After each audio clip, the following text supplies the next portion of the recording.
This is the Manchester Eco House. We're going to take you around and show you a few items that we've got on display here that will help you save energy, and while you're saving energy you'll also help save the environment. So what could be easier than changing a light bulb? And by changing to one of these low energy light bulbs you can save around £7 a year. Using an electricity meter like this can show us how much energy we're using at any one time. At the moment it's showing 6.1 pence, but when I put the kettle on we'll see that this amount will change, and now it's showing 29 pence. So it's helping us to raise awareness of how much energy the house is using. And in the case of the kettle, we can just reduce the amount of electricity we're going to use by simply filling the kettle with the right amount of water that we need. Get into the habit of turning things off standby.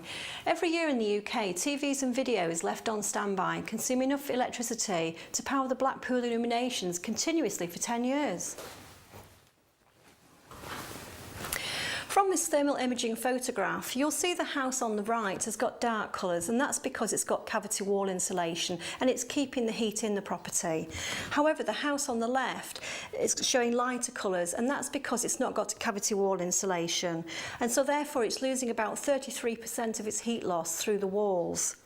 By having cavity wall insulation put in, which is quick and an easy measure to have done, you'll save around £90 per year on fuel bills, and there are lots of grants and discounts available for you to have the insulation put in. Another quick and easy way to save energy is using these reflective radiator panels that simply pop down behind the back of the radiator, as we can see here. And these just deflect the heat away from being absorbed through the wall and back into the room. And they increase the temperature in the room by 1 degree, which is the equivalent of saving up to 10% on your fuel bill. Ideally, the room thermostat should be set between 18 and 21 degrees. But if you feel the room's still too warm, then by reducing it down by a further 1 degree, we'll save another 10% on fuel bills. This green roof is about 12 months old, and already it's attracting plants and insects. It also helps to alleviate the amount of rainfall that would otherwise go down the drain. And if this was on an extension, it would provide really good insulation too.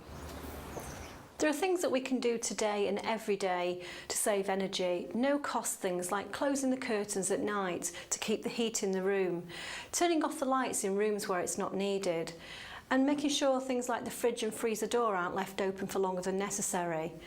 Putting a full load in the washing machine and drying clothes outside instead of using a tumble dryer. Also things like putting lids on pans. These are all things that can help reduce fuel bills. And every time you save money on fuel bills, you also help to save the environment. So we can all make a difference, and the time to make that difference is now.